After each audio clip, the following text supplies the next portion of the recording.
Halo semuanya, selamat pagi dan shalom. Perkenalkan, nama saya Dorina Batlayeri dengan NIM 15 2023 0202 008. Oke, dalam video kali ini saya akan membahas tentang 4 materi dari mata kuliah Etika Kristen. Materi yang pertama yaitu arti etika Kristen, materi yang kedua yaitu kegunaan etika Kristen, materi yang ketiga yaitu sumbangsi etika Kristen terhadap agama Kristen, materi yang keempat yaitu metode etika Kristen. Kita masuk pada materi yang pertama yaitu arti etika Kristen. Etika Kristen adalah sistem moral yang berlandaskan ajaran agama Kristen, terutama dari Alkitab. Ia berfokus pada prinsip-prinsip seperti kasih, belas kasihan, kebenaran, dan keadilan yang membimbing perilaku dan pengambilan keputusan umat Kristiani. Etika ini bersifat normatif dan teosentris, menekankan bahwa tindakan harus sesuai dengan kehendak Allah dan bertujuan untuk memuliakannya dan praktiknya. Etika Kristen mengajak individu untuk menerapkan nilai-nilai ini dalam kehidupan sehari-hari, baik dalam konteks pribadi maupun sosial.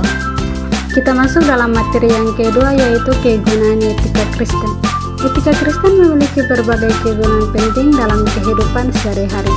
Antara lain, yang pertama yaitu panduan moral, menjadi kompas moral yang membantu individu dalam membuat keputusan etis yang sesuai dengan ajaran Alkitab. Yang kedua, interaksi sosial, mendorong hubungan yang harmonis di lingkungan kerja dan pendidikan, serta mempromosikan nilai-nilai seperti kasih, kejujuran, dan tanggung jawab sosial. Yang ketiga, pelayanan publik, membantu dalam pengambilan keputusan yang berintegritas dan bertanggung jawab di sektor publik demi kebaikan masyarakat.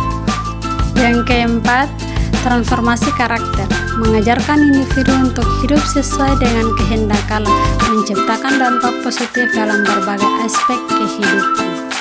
Kita masuk pada materi yang ketiga yaitu sumbangsi etika Kristen terhadap agama Kristen. Etika Kristen memberikan sumbangsi signifikan terhadap agama Kristen dengan membentuk pedoman moral dan karakter individu. Prinsip-prinsip seperti kasih, keadilan, dan integritas menjadi dasar dalam pengambilan keputusan, membantu umat Kristen untuk hidup sesuai dengan ajaran Alkitab dan meneladani Yesus Kristus. Selain itu, etika ini mendorong pelayanan sosial dan tanggung jawab moral, memperkuat nilai-nilai kemanusiaan dan persatuan di masyarakat, serta berkontribusi pada pembangunan sosial dan budaya yang lebih baik. Dengan demikian, etika Kristen berfungsi sebagai kompas moral yang relevan dalam konteks kehidupan sehari-hari. Kita masuk pada materi yang keempat yaitu metode etika Kristen. Metode etika Kristen berfokus pada penerapan prinsip-prinsip moral yang bersumber dari Alkitab untuk membimbing perilaku dan pengambilan keputusan. Beberapa metode utama meliputi: yang pertama, studi literatur, menggunakan teks-teks Alkitab dan tulisan teologis untuk memahami dan menerapkan ajaran Kristen dalam konteks modern. Yang kedua, pendekatan kualitatif, menggali makna dari prinsip-prinsip etika Kristen melalui analisis mendalam terhadap pengalaman dan praktik umat.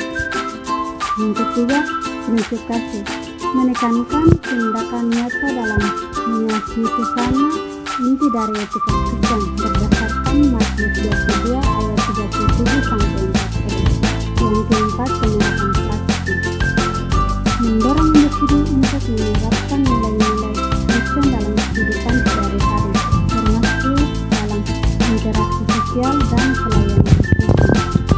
Sekian video saya di pagi hari ini, lebih kurangnya saya mohon maaf. Semoga apa yang tadi saya sampaikan teman-teman bisa mengambil untuk mempraktikkan dalam kehidupan sehari-hari. Terima kasih.